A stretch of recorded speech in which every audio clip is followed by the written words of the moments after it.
New TV Telugu. ఇప్పుడు AP top 10 చూద్దాం. వైఎస్ఆర్సీపీ కేంద్ర కార్యాలయంలో మాజీ ముఖ్యమంత్రి వైఎస్ఆర్సీపీ అధినేత శ్రీ వైఎస్ జగన్ చేతుల మీదుగా చిన్నారి హిత్వికారెడ్డికి అన్నప్రాసన కార్యక్రమం జరిగింది. తాడికొండకు చెందిన వైఎస్ఆర్సీపీ కార్యకర్త మాధురి తన కుటుంబ సభ్యులతో కలిసి వైఎస్ జగన్ ను కలిశారు.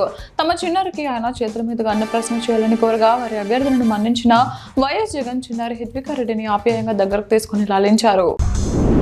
నిర్వహించాల్సిన వైఎస్ఆర్ కాంగ్రెస్ పార్టీ నిరాహార దీక్షలకు పోలీసులు అనుమతి ఇవ్వకుండా ధర్నా చౌక్ వద్ద టెంట్ ఏర్పాటు చేయకుండా అడ్డుకున్నారు. అంతేకాకుండా ధర్నా చౌక్ వద్ద పోలీస్ జీపును అడ్డంగా నిలిపి గౌరవ ఎస్ఐ గారు 2 కానిస్టేబుల్తో అక్కడే మోహరించి దీక్ష కార్యక్రమాన్ని అడ్డుకునే ప్రయత్నం చేశారు.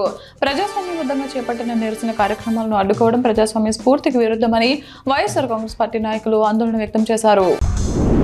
గుడివాడ 36వ వార్డులో నిర్వహించిన ఇంటింటికి టీడీపీ కార్యక్రమంలో ఎమ్మెల్యే రాము పాల్గొన్నారు.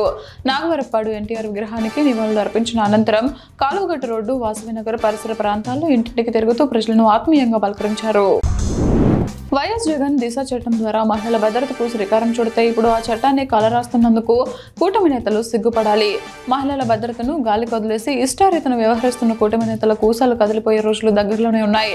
2014-19 మధ్యకాలంలో మహిళలపై ఏడాదికి 20,400 దాడులు జరిగితే వైఎస్ జగన్ హయాంలో అవి 16,523కి తగ్గిముఖం పట్టాయి.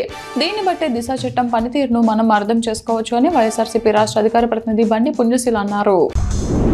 కూటమి ప్రభుత్వం మహిళల రక్షణను గాలికి వదిలేసింది. రాష్ట్రంలో మహిళలనే కాదు, విదేశాల్లో ఉన్న మహిళలను కూడా వేధింపులకు గురిచేస్తున్నారు. ఒక ఎన్ఆర్ఐ మహిళను తెలుగుదేశం మంత్రి కంత్రిల మారి వేధిస్తున్న సంగతి సోషల్ మీడియాలో ఆమె స్పష్టంగా బయటపెట్టింది. దీనిపై లోకేష్ కి ఫిర్యాదు చేసిన ముఖ్యమంత్రి చంద్రబాబు, మంత్రి నారా లోకేష్ ఎందుకు స్పందించి చర్యలు తీసుకోలేదు? నేడు జరుగుతున్న కేబినెట్ సమావేశంలో అలాంటి నీచ మంత్రిని చంద్రబాబు తన పక్కనే కూర్చోబెట్టుకుంటారా? మహిళల రక్షణపై చిత్తశుద్ధి ఉంటే వెంటనే ఆ మంత్రిని బర్తరఫ్ చేయాలి అని వైఎస్ఆర్సీపీ మహిళా విభాగం అధ్యక్షురాలు వరద కళ్యాణి పేర్కొన్నారు. ఎన్నికల సమయంలో అరకు వచ్చి జీవో నెంబర్ 3ని పునరుద్ధరిస్తామని చంద్రబాబు హామీ ఇచ్చారు. కానీ 2.5 ఏళ్లలో ఒక్కసారి కూడా చిత్తశుద్ధితో ఆ జీవో గురించి ఆలోచించే ప్రయత్నం చేయలేదు అని ఎమ్మెల్సీ కుంభ రవిబాబు అన్నారు. కేబినెట్ లోని ఒక మంత్రి తనని వేధిస్తున్నారని ఎన్ఆర్ఐ మహిళ సోషల్ మీడియా వేదికగా ఆవేదన వ్యక్తం చేస్తూ నారా లోకేష్ కి ట్యాగ్ చేసింది. కానీ కూటమి ప్రభుత్వానికి చీమ కుట్టినట్లు కూడా లేదు. సాటి మహిళగా హోంమంత్రి వంగలపూడి అనిత కాస్త ఆ సంగతి ఏంటో చూడొచ్చు కదా అని వైఎస్ఆర్సీపీ రాష్ట్ర అధికార ప్రతినిధి నాగమల్లేశ్వరి పేర్కొన్నారు.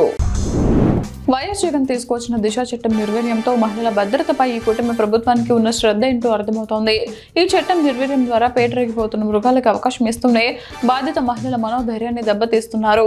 బాధిత మహిళలకు కేవలం 21 రోజుల్లోనే న్యాయం చేసేలా ఉన్న చట్టాన్ని నిర్వీర్యం చేస్తున్నారంటే మహిళలకు న్యాయం జరగడం మీకు ఇష్టం లేదా? హోంమంత్రి వంగలపూడి అనిత అని వైఎస్ఆర్సీపీ రాష్ట్ర అధికార ప్రతినిధి నాగమల్లేశ్వరి అన్నారు.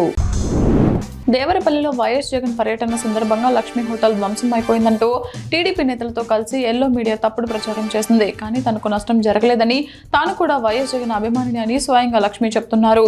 అయినప్పటికీ టీడీపీ బ్యాచ్ వెళ్లి నష్టం జరిగినట్లు చెప్పమని ఆమెను బెదిరించారు అని మాజీ మంత్రి తూర్పు గోదావరి జిల్లా అధ్యక్షులు చెల్లుబోయిన వేణుగోపాలకృష్ణ పేర్కొన్నారు. టీడీపీ నేతలు ఒత్తిడి చేసి మా షాపులో ఏదో జరిగిందంటూ చెప్పమన్నారు. తర్వాత తహసీల్దార్ మా దగ్గరకు వచ్చి కలెక్టర్ దగ్గరకు రమ్మన్నారని చెప్పారు. కారు పంపిస్తామని, అందులో రావాలని చెప్పారు.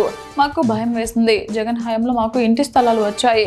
జగన్ పాలనలో మాకు చాలా మేలు జరిగింది. జగన్ని కలిసాం, మాకు ఆనందంగా ఉంది అని దేవరపల్లి దుకాణదారు వరలక్ష్మి అన్నారు.